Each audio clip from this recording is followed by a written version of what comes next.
Hello everyone, welcome back to your channel. आज हम बात करेंगे कि जो हमने एक सीरीज स्टार्ट करनी थी करंट अफेयर्स के लिए, तो उसके अंदर जो है हम सबसे पहले जो है अपनी जो करंट की जो स्कीम्स चल रही हैं वो स्टार्ट करेंगे। क्लासेस तो हम अक्टूबर से लेके आएंगे, तो अक्टूबर के लास्ट में स्टार्ट करेंगे अक्टूबर की क्लासेस, ताकि अक्टूबर हम पूरा कवर कर पाएँ। और नवंबर फिर नवंबर के साथ साथ देखेंगे, मतलब एग्जाम से पहले जो है हम अक्टूबर को फिनिश कर लेंगे। नवंबर हम फिर बाद में देखेंगे, ठीक है। नवंबर से वैसे भी कम ही न्यूज़ आने वाली है, क्योंकि नवंबर में तो एग्जाम ही है। तो अक्टूबर हम अपना कंप्लीट कर लेंगे। और आज आज की क्लास में हम स्कीम्स करेंगे, जो भी करंट की स्कीम्स चल रही हैं, जो भी न्यूज़ में रहती हैं, ठीक है, या फिर जो न्यूज़ में आई हैं पिछले 5-6 महीने के अंदर, उसमें से हम 4-5 स्कीम आज करेंगे। स्कीम्स की जो है कम से कम 3-4 क्लासेस होंगी, ठीक है। 3-4 क्लासेस होंगी, क्योंकि काफ़ी स्कीम्स हैं और वो सारी हमें एक बार पढ़नी पड़ेंगी। उनके मेन मेन चीज़ें जो है हमें सारी रिवाइज करनी पड़ेंगी। तो हम स्टार्ट करते हैं आज की क्लास को अपनी पहली स्कीम के साथ, ठीक है। हम अपनी पहली स्कीम स्टार्ट करते हैं। हमारी फर्स्ट स्कीम है लाइफ इंश्योरेंस कॉर्पोरेशन बीमा सखी योजना। इसको हम महिला कैरियर एजेंट योजना भी बोलते हैं। इसमें जो है, ये जो है सबसे पहले हमारी लॉन्च कब की गई थी ना, 9 दिसंबर 2024 को ये लॉन्च की गई थी प्राइम मिनिस्टर नरेंद्र मोदी के द्वारा। इस स्कीम का एम क्या है, 2 लाख वुमेन्स को जो है ट्रेन करना है इंश्योरेंस एजेंट की तरह अगले 3 सालों के अंदर, ठीक है। ये एम इसका रखा गया था।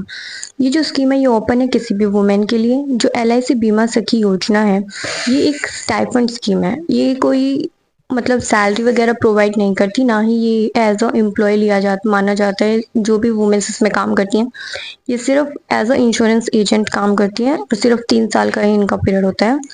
जो किसी भी पर्सन का जो अपॉइंटमेंट है महिला कैरियर एजेंट स्कीम के अंदर, ये जो है as a salaried appointment treat नहीं किया जाता।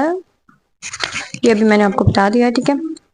और ट्रेनिंग कंप्लीट होने के बाद जो ये जो बीमा सखी हैं, ये जो है एज अ LIC एजेंट काम कर सकती हैं अगर ये चाहें तो, मतलब 3 साल कंप्लीट होने के बाद। और अगर कोई भी जिसने मतलब इस स्कीम में एनरोल किया है, कोई भी बीमा सखी जो ग्रेजुएट है, तो वो क्या कर सकती है, वो कोई अपना टेस्ट वगैरह देके वो जो है डेवलपमेंट ऑफिसर रोल प्ले कर सकती है LIC के अंदर, ठीक है।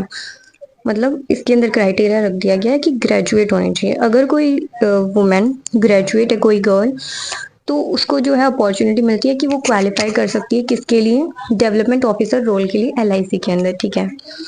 एलिजिबिलिटी क्राइटेरिया के बारे में बात करें तो मतलब कौन कौन स्कीम को एनरोल कर सकता है, कौन कौन इसमें पार्ट ले सकता है। तो मिनिमम एज जो है 18 साल है और मैक्सिमम एज 70 साल है। मतलब 18 से 70 वर्ष की जो भी महिलाएं होती है वो जो है इस स्कीम में जो है पार्ट ले सकती हैं। और मिनिमम क्वालिफिकेशन क्या रखी गई है, 10th पास होनी चाहिए, वही इसके अंदर एनरोल कर सकते हैं, ठीक है। जो ये 3 साल होते हैं, इन 3 सालों के अंदर स्टाइपेंड दिया जाता है। इन 3 सालों के अंदर जो है एक स्टाइपेंड प्रोवाइड किया जाता है। ये जो स्टाइपेंड है, इन 3 सालों के अंदर स्टाइपेंड किस तरीके से प्रोवाइड किया जाएगा, पहले साल में 7,000, दूसरे साल में 6,000 हर महीने, और तीसरे साल में 5,000 हर महीने, ठीक है।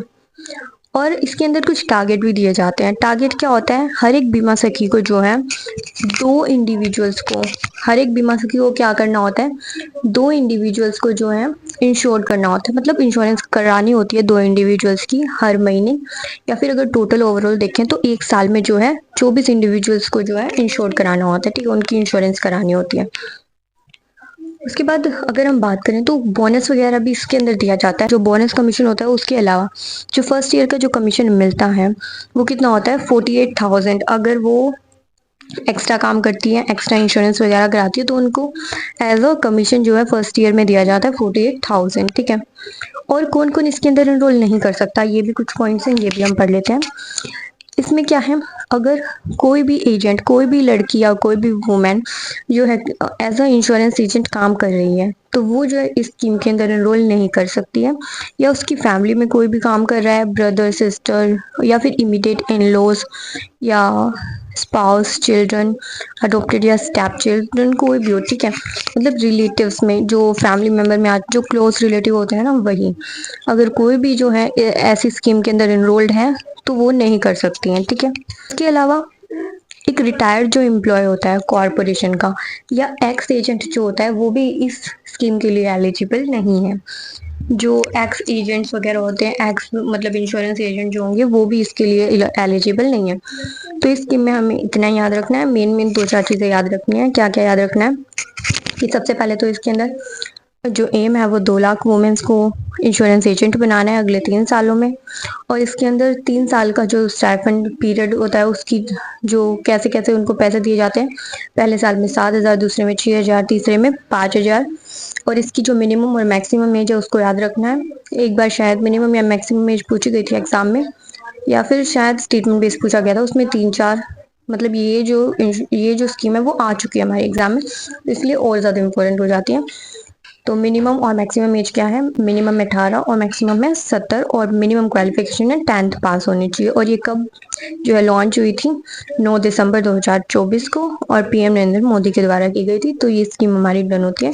अब हम आते हैं अपनी नेक्स्ट स्कीम पे। अगली स्कीम है हमारी पीएम धन धान्य कृषि योजना, जिसको हम PMDDKY भी बोलते हैं। ठीक है, ये जो है हमारी यूनियन कैबिनेट के द्वारा अप्रूव की गई थी as a landmark initiative transform करने के लिए इंडिया के एग्रीकल्चर लैंडस्केप को। ठीक है, ये कब अप्रूव की गई थी, 16 जुलाई 2025 को, मतलब ये अभी की स्कीम है, पिछले ही कुछ महीने पहले जो है ये अप्रूव की गई है। ठीक है, इसके अंदर क्या क्या है, ये सबसे पहले अनाउंस कब हुई थी, ये जो 2025-26 का जो यूनियन बजट था ना, उसके अंदर सबसे पहले अनाउंस की गई थी। और इसका काम क्या है, इसमें क्या किया जाएगा, इस स्कीम के अंदर जो है 100 एग्री डिस्ट्रिक्ट्स को जो है लिया जाएगा, 36 सेंट्रल स्कीम जो होंगी उनका कन्वर्जेंस किया जाएगा अक्रॉस 7 मिनिस्ट्रीज, इन सबको मिला के जो है एक बना दी गई है, ऐसा इसमें होगा। ठीक है, मतलब 11 मिनिस्ट्री की जो 36 सेंट्रल स्कीम्स हैं उनको 100 एग्री डिस्ट्रिक्ट्स के अंदर जो है कन्वर्ट किया जाएगा और फिर उसको इम्प्लीमेंट किया जाएगा। इसका जो आउटले रखा गया है पीएम धन धान्य कृषि योजना का, दैट इज 24,000। 6 सालों के लिए ये स्कीम है, 2025-26 से 30 तक ये हमारी रहेगी, 6 सालों के लिए। ठीक है,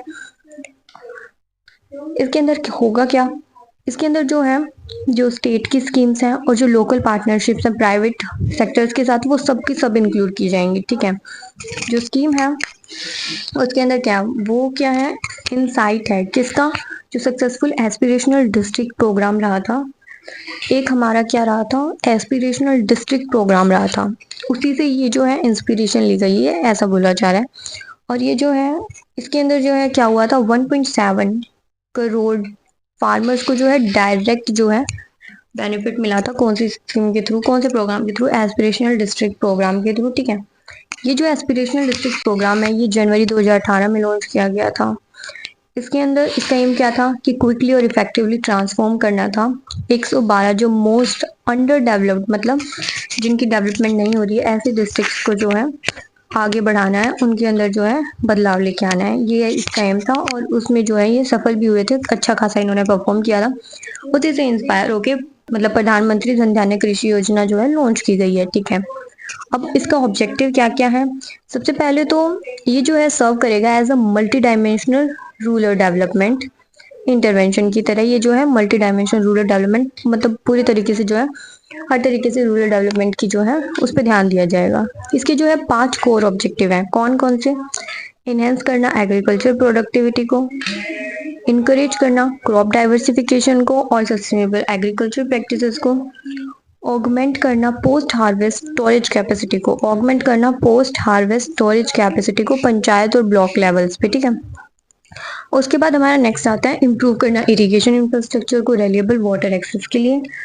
नेक्स्ट और लास्ट हमारा जो ऑब्जेक्टिव है वो क्या है, इनेबल करना ग्रेटर एक्सेस को टू शॉर्ट टर्म और long term agriculture credit for the farmers.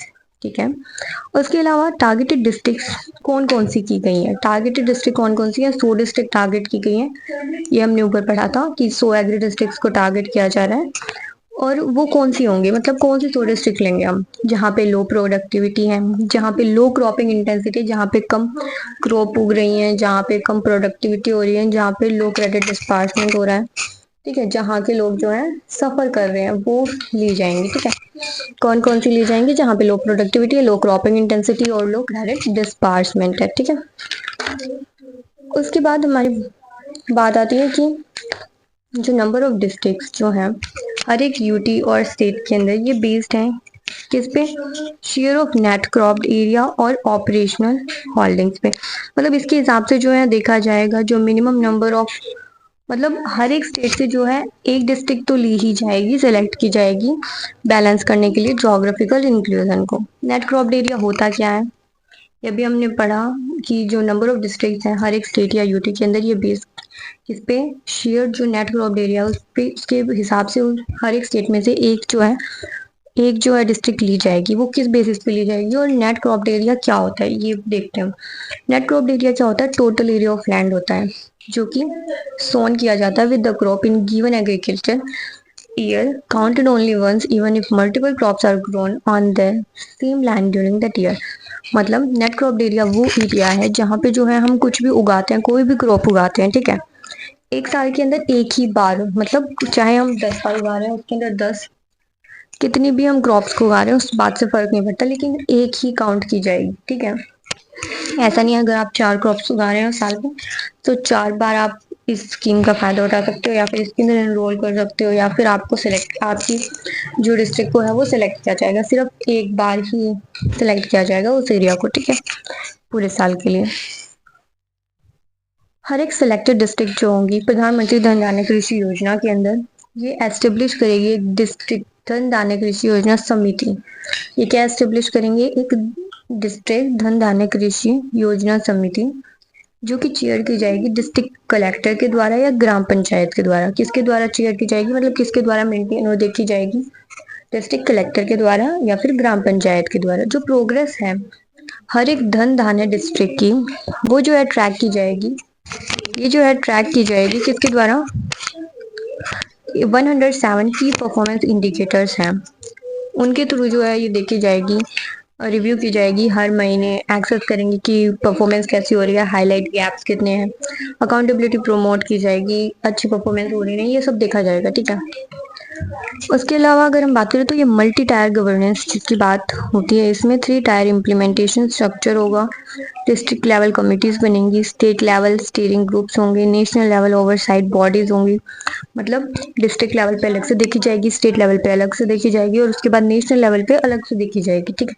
Multi tier governance system रहेगा इसका स्कीम का। जो सेंट्रल नोडल ऑफिसर्स हैं वो ओवरसी करेंगे इस स्कीम को, जो है हर एक डिस्ट्रिक्ट की स्कीम की प्रोग्रेस कितना हो रहा है ये कौन देखेगा? सेंट्रल नोडल ऑफिसर्स जो होंगे वो देखेंगे। हर एक जो स्कीम है वो पीएड की जाएगी किसके साथ? सेंट्रल या स्टेट एग्रीकल्चर यूनिवर्सिटी के साथ, ताकि वो टेक्निकल नॉलेज पार्टनर की तरह एक्ट कर सके। जो स्कीम है वो फोकस करेंगे fruit, fisheries, bee keeping, animal, मतलब ऐसा नहीं है सिर्फ आप एग्रीकल्चर ही कर रहे हैं तो ही स्कीम का फायदा आप उठा सकते हो। इसके अंदर अगर कोई फ्रूट्स का काम कर रहा है, फिशरीज का काम कर रहा है, बी कीपिंग कर रहा है, एनिमल हस्बेंड्री कर रहा है या एग्रो फॉरेस्टिंग कर रहा है तो वो भी स्कीम का जो है फायदा उठा सकते हैं। अब इस स्कीम में हमें याद क्या क्या रखना है हम वो बात कर लेते हैं। पहली बात तो हमें याद रखना है कि ये स्कीम लॉन्च कब की गई थी? 16 जुलाई 2025 को, ठीक है, ये अप्रूव की गई है। और ये सबसे पहले कब यूनियन बजट में आई थी? 2025-26 के यूनियन बजट में। इसके अंदर 100 एग्री डिस्ट्रिक्ट्स को जो है ग्रोथ को बढ़ावा दिया जाएगा, 36 सेंट्रल स्कीम्स को मर्ज किया जाएगा अक्रॉस 11 मिनिस्ट्री। ये सारी बातें हमें याद रखनी है। इसका आउटले याद रखना है 24,000 करोड़ है अगले 6 सालों के लिए, और ये 25-26 से लेके 30-31 तक रहेगी, ये भी याद रखना है। इसके ऑब्जेक्टिव वगैरह को आप सिर्फ एक बार पढ़ लेना। और ये किससे जो है इंस्पायर्ड है? एस्पिरेशनल डिस्ट्रिक्ट प्रोग्राम से। एस्पिरेशनल डिस्ट्रिक्ट प्रोग्राम भी एक बार पढ़ लेना। ये लॉन्च हुई थी जनवरी 2018 में। इसके अंदर 112 जो मोस्ट अंडर डेवलप्ड डिस्ट्रिक्ट थे उन पे ध्यान दिया गया था। इसके कोर ऑब्जेक्टिव्स और इसकी टारगेटेड डिस्ट्रिक्ट्स को एक बार वैसे रीड कर लेना, वैसे जो एग्जाम में आता है वो जो है हमारी मेनली जो है न्यूमेरिकल बेस्ड या फिर जो डाटा होता है ना वही आता है मेनली। तो हमें डाटा पे थोड़ा ज़्यादा ध्यान देना है। जो अभी IBPS PO का मेंस हुआ था उसके अंदर भी जो है डाटा ही पूछा हुआ था कि आउटले कितना रहा था एक स्कीम का। PM स्वनिधि स्कीम का पूछा था आई थिंक। इसका हमें ये भी याद रखना है कि मल्टी टायर गवर्नेंस होती है इसके अंदर, डिस्ट्रिक्ट लेवल, स्टेट लेवल और नेशनल लेवल। ये चीज़ें जो अभी मैंने आपको क्लास में बताई ये तो आपको याद रखनी है, ठीक है। उसके बाद हम आते हैं अपनी नेक्स्ट स्कीम पे। उसके बाद हमारी नेक्स्ट स्कीम है PM मत्स्य संपदा योजना। प्रधानमंत्री मत्स्य संपदा योजना जो है ये जो है लॉन्च की गई थी 10 सितंबर 2020 के अंदर। ये पुरानी स्कीम है लेकिन इसको जो है 5 साल पूरे हो गए हैं, इसका जो टाइम रखा गया था वो 5 साल का ही रखा गया था, इसीलिए ये न्यूज़ में रही है और इसीलिए हमारे लिए इम्पोर्टेंट भी है। ठीक है, ये जो है कब से कब तक थी, 2020-21 से लेके 24-25 तक थी, सितंबर तक ही थी। तो इस सितंबर में इसको जो है 5 साल पूरे हो गए, इसीलिए ये हमारे लिए इम्पोर्टेंट रहेगी। इसका जो आउटले रखा गया था, जो इन्वेस्टमेंट थी वो कितनी थी, 20,050 करोड़ की इसकी इन्वेस्टमेंट थी। ये 5 सालों के लिए की गई थी और ये क्या है, किस चीज़ के लिए थी, फोकस्ड और सस्टेनेबल डेवलपमेंट के लिए, किसकी, फिशरी सेक्टर की। हमारी कंट्री के अंदर जो फिशरी सेक्टर है उसके अंदर सस्टेनेबल डेवलपमेंट के लिए जो है ये स्कीम जो है लाई गई थी। कब लाई गई थी, 10 सितंबर 2020 को प्राइम मिनिस्टर नरेंद्र मोदी के द्वारा डिजिटली लॉन्च की गई थी ये स्कीम। ठीक है, और इसका आउटले रखा गया था 20,050 करोड़ और ये 5 सालों के लिए थी, 2021 से 24-25 के लिए थी। ये जो है पार्ट था किसका, आत्मनिर्भर भारत पैकेज जो था उसी का पार्ट रहा था, पार्ट रही थी ये स्कीम। ठीक है, इस स्कीम में हमें इतना ही पढ़ना है, उसके बाद हम आते हैं अपनी नेक्स्ट स्कीम पे।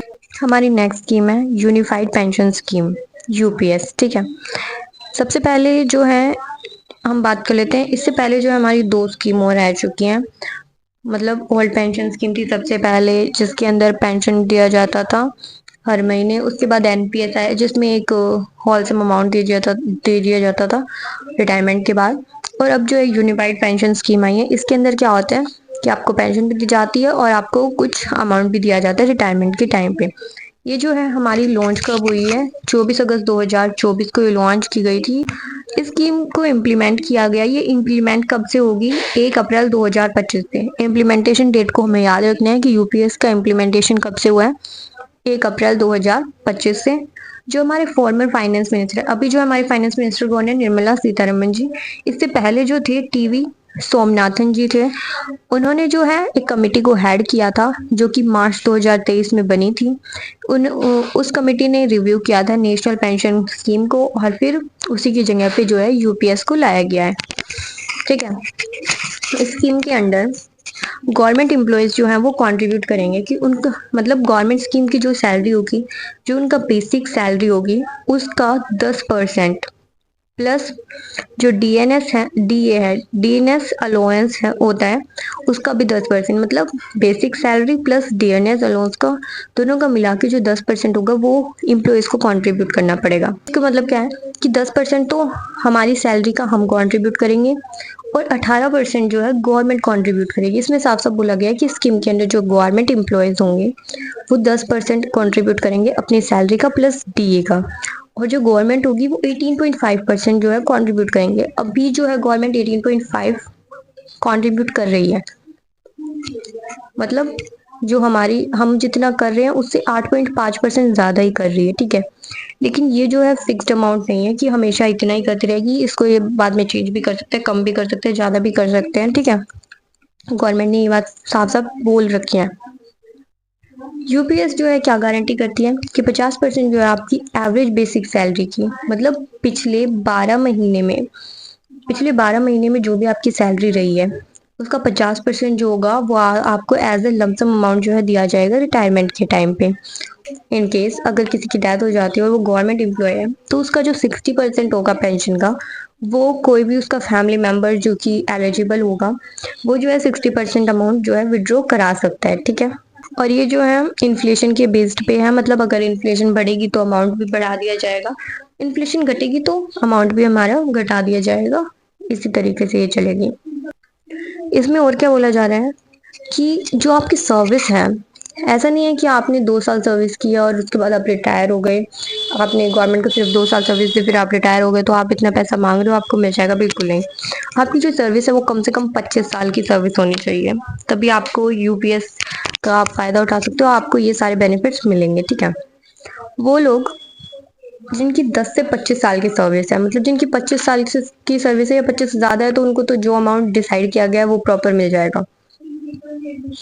लेकिन जिनकी जो है 10 से 25 साल की सर्विस है वो रिसीव करेंगे एक मिनिमम गारंटी पेंशन 10,000 रुपये। ठीक है, इन्वेस्टमेंट ऑप्शन कैसे कैसे आप इन्वेस्ट कर सकते हैं उसकी बात करते हैं। ये नॉर्मल चीज तो हमने पढ़ी ली, ये सब हम पहले पढ़ चुके हैं कि 10% जो आपका बेसिक सैलरी का प्लस डीए का निकाला जाएगा और गवर्नमेंट 18.5% कॉन्ट्रीब्यूट करेगी। गवर्नमेंट जो कंट्रीब्यूशन जो है वो 8.5% ज्यादा है हमारी कंट्रीब्यूशन से। विड्रॉल कौन कौन करा सकते हैं वो भी हमने थोड़ा बहुत पढ़ लिया है कि अगर एम्प्लॉय जो है विड्रॉ करा सकते हैं 60% तक अपनी इंडिविजुअल पेंशन कॉर्पस का। हालांकि ये जो है प्रोपोर्शन है ये रिड्यूस किया जाएगा dear assured pension while most features जो है यूपीएस की वो सिमिलर है ओल्ड पेंशन स्कीम के। पहले जो है ओल्ड पेंशन स्कीम आई थी हमारी, ओल्ड पेंशन स्कीम इसकी जैसी ही है ये यूपीएस स्कीम, थोड़ी थोड़ी सिमिलर है। उसके अंदर भी जो है लमसम अमाउंट भी दिया जाता था थोड़ा बहुत, उसके अंदर वैसे जो है पेंशन दी जाती थी मेनली। तो ये जो है हमने डिफरेंशिएट टेबल बना भी रखी है, इसके थ्रू जो हम अच्छे से देख लेंगे। ओल्ड पेंशन स्कीम के बारे में मुझे नहीं पता तो हम ये देख लेंगे, ठीक है। अब इसके अंदर हम बात कर लेते हैं, ये जो है अगर हम ये यूपीएस की बात करें तो यूनिफाइड पेंशन स्कीम जो है दोनों का मिश्रण है, एक तरीके से हम बोल सकते हैं, ओल्ड पेंशन स्कीम का भी और न्यू पेंशन स्कीम का भी, ठीक है। दोनों की क्वालिटीज है इसमें कुछ कुछ। अगर क्वालिटीज की बात करें तो क्या है, ठीक है, ये जो है हमें अच्छे से क्लियर हो जाएगा टेबल से। अब इसमें बोला गया था, इसमें जो है पहले कुछ बोला गया था कि आपको यूपीएस के अंदर जो है आपको अडॉप्ट करना होगा। अभी हमारे पास दोनों ऑप्शन है, हम एनपीएस में भी जा सकते हैं, हम यूपीएस में भी जा सकते हैं। अगर हम चाहें तो कोई भी सिलेक्ट कर सकते हैं, लेकिन कुछ टाइमलाइन रखी गई थी गवर्नमेंट के द्वारा कि आपको 31 मार्च तक या फिर जून तक, 30 जून तक जो न्यू एम्प्लॉयज होंगे उनको जो है रजिस्टर करना पड़ेगा। इसकी जो है अमाउंट शायद, इसकी डेट वगैरह शायद चेंज हो चुकी है। तो ये जो है मैंने पहले नोट्स बनाए थे तो इसको हम अभी नहीं पढ़ते हैं, ये जो डेट वगैरह मैं आपको बाद में कंफर्म करके बताऊंगी, ठीक है। अभी हम ये पढ़ लेते हैं कि इन तीनों स्कीम्स के अंदर डिफरेंस क्या क्या है। जो यूपीएस है यूनिफाइड पेंशन स्कीम, ये अभी लाई गई है, एनपीएस इससे पहले थी और अभी भी है, और ओल्ड पेंशन स्कीम जो है उससे भी पहले थी, ठीक है। इसके अंदर क्या क्या बोला गया है, पेंशन अमाउंट की बात करें तो यूपीएस के अंदर जो है 50% दिया जाता है एवरेज का, लास्ट 12 महीने का, रिटायरमेंट से पहले का, तब जब आपकी सर्विस जो है 25 साल की हो या 10 से 25 साल की, उसके हिसाब से जो है डिस्ट्रीब्यूशन होता है। एनपीएस की बात करें तो ये मार्केट लिंक था, डिपेंड करता था कि कितना कंट्रीब्यूट किया है, क्या मार्केट की परफॉर्मेंस है, कितना इन्फ्लेशन वगैरह है, उसके ऊपर जो है डिपेंड करता था। और ओल्ड पेंशन स्कीम के अंदर जो अमाउंट दी जाती थी वो कितनी थी, 50%, जो लास्ट ड्रॉन सैलरी होती थी उसका 50% दिया जाता था, और ये अगर डीएनएस अलाउंस बढ़ रहा था तो उसके हिसाब से जो है बढ़ती थी, ठीक है। दूसरा फैमिली पेंशन की बात करें तो जो यूपीएस है उसके अंदर एम्प्लॉय की फैमिली को जो है 60% तक मिलेगा अगर एम्प्लॉय की डेथ हो जाती है तो। एनपीएस के अंदर जो है एक्यूमुलेट मतलब कितना उन्होंने रिटायरमेंट के टाइम पे कितना अपना पैसा छोड़ रखा है, कितना कॉर्पस एक्यूमुलेट जोड़ रखा है, उसके हिसाब से दिया जाता था। और ओल्ड पेंशन स्कीम के अंदर क्या है कि जो पेंशन के बेनिफिट्स है वो उसके बाद भी जो है मिलते रहेंगे फैमिली को। ओल्ड पेंशन स्कीम के अंदर ये था। एम्प्लॉय कंट्रीब्यूशन की बात करें तो यूपीएस के अंदर जो एम्प्लॉयमेंट की कंट्रीब्यूशन होती है वो 10% होती है, एनपीएस के अंदर भी 10% थी, और ओल्ड पेंशन स्कीम के अंदर कोई भी कंट्रीब्यूशन जो है हमारी नहीं होती थी, सारे के सारे जो है गवर्नमेंट बियर करती थी, ठीक है। गवर्नमेंट की कंट्रीब्यूशन की बात करें तो यूपीएस के अंदर 18.5% जो है गवर्नमेंट की रहती थी, एनपीएस के अंदर 14% रहता था बेसिक पे का, और ओपीएस मतलब ऑल पेंशन स्कीम के अंदर जो है सारे की सारी कॉस्ट गवर्नमेंट ही बियर करती थी। इन्फ्लेशन के बेसिस पे किस पे फर्क पड़ता है किस पे नहीं, यूपीएस जो है इन्फ्लेशन के ऊपर बेस्ड है। ये किस पे है, all India consumer price index industrial workers के ऊपर बेस्ड है यूपीएस। एनपीएस पे जो है इन्फ्लेशन कोई बेस्ड नहीं होती, ये जो है इन्फ्लेशन बढ़ रही है घट रही है उससे कोई फर्क नहीं पड़ रहा है एनपीएस पे, ठीक है। वो जितनी अमाउंट फिक्स है उतनी दी जाएगी उसमें। ओल्ड पेंशन स्कीम की बात करें तो हाँ, इस पे जो है इन्फ्लेशन का फर्क पड़ता है, इन्फ्लेशन के हिसाब से इसकी जो अमाउंट है वो कम ज्यादा की जाती है, ठीक है। ये स्कीम हमारी खत्म होती है। नेक्स्ट स्कीम जो है हम अपनी पढ़ते हैं। नेक्स्ट हमारी है प्रधानमंत्री इंटर्नशिप स्कीम। इसके अंदर क्या था, ये अनाउंस कब की गई थी, यूनियन बजट के अंदर 24-25 का जो यूनियन बजट रहा था उसमें ये अनाउंस की गई थी। जो स्कीम है वो पायलट बेसिस पे जो है लॉन्च की गई थी। इसका टारगेट जो था 1.25 लाख इंटर्नशिप प्रोवाइड करना, ठीक है। इंटर्नशिप की जो अपॉर्चुनिटी है वो 24 सेक्टर्स के अंदर दी गई थी। 24 सेक्टर हमने सारे नहीं लिखे, मेन मेन हम तो जो सेक्टर याद रखेंगे, oil, gas, energy, travel, hospitality, automotive और बैंकिंग और फाइनेंशियल अवेयरनेस एक्सेट्रा, ठीक है। पीएम इंटर्नशिप स्कीम जो है वो हेड किसके द्वारा की जा रही है, कौन इसका देख रहा है, इसको देख रहा है ministry of corporate affairs. Ministry of corporate affairs के द्वारा ये देखी जा रही है। इसके अंदर क्या क्या है, पहली बात तो ये पायलट प्रोजेक्ट पे है, पायलट प्रोजेक्ट बेस्ड है। ये 12 महीने की इंटर्नशिप प्रोग्राम है जो डिजाइन किया गया है यूथ के लिए जिनकी एज 21 से 24 साल है, 21 से 24 साल है। स्पेसिफिकली जो इंडियन नेशनल्स है, मतलब जो इंडिया की सिटीजन्स हैं उनके लिए है ये, जो और ऐसे लोगों के लिए जो कि फुल टाइम एंगेज नहीं है एजुकेशन में, मतलब जो पार्ट टाइम जॉब कर सकते हैं ऐसे लोगों के लिए है। इसके अंदर जो एनरोलमेंट होती है वो ऑनलाइन या डिस्टेंस लर्निंग प्रोग्राम के बेसिस पे होती है, मतलब ऑनलाइन जो है आप इस प्रोग्राम के अंदर एनरोल कर सकते हो। इंटर्नशिप जो है अप्लाइड है किसके थ्रू, पीएम इंटर्नशिप पोर्टल बनाया गया 12 अक्टूबर 2024 से ये जो है आप अप्लाई कर सकते हो इसमें। मतलब ये पिछले साल स्टार्ट हो गई थी लेकिन अभी ये न्यूज़ में थी तो हमें इसको पढ़ना ज़रूरी है, ठीक है। कैंडिडेट्स जिन्होंने पास कर रखा है हाई स्कूल या हायर एजुकेशन, जिनके पास सर्टिफिकेट है आईआईटी का, वो जो है इसके अंदर जो है पार्ट ले सकते हैं। या फिर जो ग्रेजुएट्स है डिग्री के जैसे BA, BSc, BCom, BBA, B pharma, वो भी इसके अंदर जो है एनरोल कर सकते हैं। इन एलिजिबिलिटी कौन एनरोल नहीं कर सकता, जो ग्रेजुएट्स हैं, मतलब जिनके पास आईआईटी का जो सर्टिफिकेट है वो तो इसके लिए एनरोल कर सकते हैं, लेकिन जो ग्रेजुएट्स हैं आईआईटी से वो इसके अंदर एनरोल नहीं कर पाएंगे। पीएम इंटर्नशिप स्कीम में आईआईएम के लोग इसमें एनरोल नहीं कर सकते, नेशनल लॉ यूनिवर्सिटी, आईआईएससीआर, एनआईडी, आईआईआईटीज, ये जो है इसके अंदर एनरोल नहीं कर सकते। या फिर जिनके पास क्वालिफिकेशन है CA, CMA, CS, MBBS, BDS, MBA, any masters और एनी हायर डिग्री, मतलब किसी के पास भी अगर हायर डिग्रीज हैं, अच्छी खासी जो बड़ी डिग्रीज होती हैं, तो वो जो है वो लोग इनरोल नहीं कर सकते हैं स्कीम में। जो जिन्होंने नॉर्मल ग्रेजुएशन किया वो इनरोल कर सकते हैं, या फिर जिनके पास सिर्फ सर्टिफिकेट है आईटीआई का वो इनरोल कर सकते हैं। और इसके अंदर एक और जो है क्राइटेरिया रखा गया है कि जो भी लोग इनरोल करेंगे उनकी फैमिली जो इनकम है वो 8 लाख से ज़्यादा नहीं होनी चाहिए, ठीक है। फाइनेंशियल ईयर 23-24, मतलब लास्ट ईयर जब ये इनरोल करेंगे उससे पहले साल की फैमिली मेम्बर्स की इनकम देखी जाएगी, वो 8 लाख से ज़्यादा नहीं होनी चाहिए।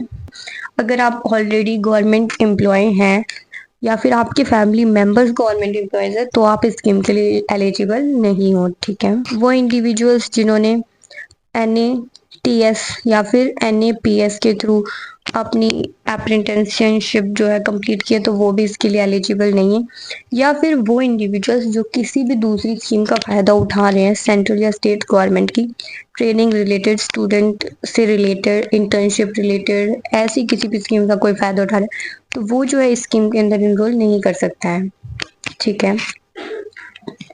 और उसके अलावा क्या बोला गया है कि पार्टनर कंपनीज के लिए क्या एलिजिबिलिटी, मतलब क्या क्राइटेरिया है। जो मिनिस्ट्री है उसने आइडेंटिफाई किया है 500 कंपनीज को एवरेज सीएसआर एक्सपेंडिचर पे ओवर द लास्ट 3 ईयर्स, पिछले 3 सालों के लिए, मतलब 3 सालों का जो है डाटा देखा है और उसके बेसिस पे 500 कंपनीज को जो है आइडेंटिफाई किया गया और उनको जो है सेलेक्ट किया गया है कि वो जो स्टूडेंट्स होंगे उनको जो है अपनी कंपनीज में जो है जॉब देंगी, ठीक है। फाइनेंशियल असिस्टेंस की बात करें तो जो है मंथली स्टाइपेंड दिया जाएगा हर एक इंटर्न को, मतलब जो भी इंटर्नशिप कर रहा है उनको जो है मंथली स्टाइपेंड दिया जाएगा 5,000, और ये 5,000 भी 2 में डिवाइड है, मतलब 500 कंट्रीब्यूशन तो पार्टनर कंपनी की रहेंगे, मतलब जिस कंपनी में वो काम कर रहे हैं 500 तो वो कंट्रीब्यूट करेगा और जो 4500 है वो जो है गवर्नमेंट के द्वारा कंट्रीब्यूट किए जाएंगे। 5,000 की डिस्ट्रीब्यूशन समझ आ गई आपको, 500 और 4500 गवर्नमेंट के द्वारा और 500 जो है कंपनी के द्वारा जिसमें वो काम कर रहे हैं। और फर्स्ट टाइम, मतलब फर्स्ट ईयर में फर्स्ट मंथ में जो है एक वन टाइम ग्रांट भी दिया जाता है 6,000 रुपये का सेटअप वगैरह करने के लिए। अगर आप अपने वहाँ से, मतलब अपने घर से, अपने शहर से निकल के कहीं और जा रहे हो, सेटअप कर रहे हो, तो आपको 6,000 रुपये भी दिए जाते हैं ताकि आप थोड़ा सेटल हो जाए। इंश्योरेंस की बात करें तो इसके अंदर जो है, जो भी इंटर्न्स होंगे उनको गवर्नमेंट इंश्योरेंस कवर करती हैं। कौन कौन सी इंश्योरेंस दी जाती है इस स्कीम के अंडर? प्रधानमंत्री जीवन ज्योति बीमा योजना और प्रधानमंत्री सुरक्षा बीमा योजना with the premium paid by the government. और प्रीमियम जो है गवर्नमेंट के द्वारा दिया जाता है। और पार्टनर जो कंपनीज होती है वो भी हो सकता है कि वो एडिशनल एक्सीडेंशियल इंश्योरेंस कवर वगैरह देती हों। ठीक है, ये जो है इनरोल किसके थ्रू की जाती है? पीएम इंटर्नशिप पोर्टल है, पीएम इंटर्नशिप पोर्टल है, उसके थ्रू जो है स्टूडेंट्स जो है इनरोल कर सकते हैं स्कीम के अंदर। ठीक है, स्कीम में हमें इतना ही याद रखना है, इतना ही पढ़ना है कि ये कब जो है लॉन्च की गई थी, 24-25 फाइनेंशियल ईयर में। इस यूनियन बजट में सबसे पहले अनाउंस हुई थी 24-25 की। इसके अंदर 1.25 लाख स्टूडेंट्स को जो है इंटर्नशिप प्रोवाइड कराना इसका एम है। 12 महीने की इंटर्नशिप रहेगी। 21 से 24 साल के स्टूडेंट्स के लिए हैं। और इसमें क्या क्या क्राइटेरिया हमने पढ़े थे, 500 कंपनीज इंक्लूड थी और कंट्रीब्यूशन कितना कितना था, ये सब हमें पढ़ना है। तो ठीक है, आज हम अपना सेशन यहीं तक रखते हैं। बाकी की जो स्कीम्स हैं वो हम कल या परसों की क्लास में करेंगे और इसकी 3-4 क्लासेस होंगे। आप सारी क्लासेस को देख के जाना। जितनी भी स्कीम्स हैं मेनली मैं सारी की सारी जो करंट की स्कीम्स है वो इंक्लूड करूंगी।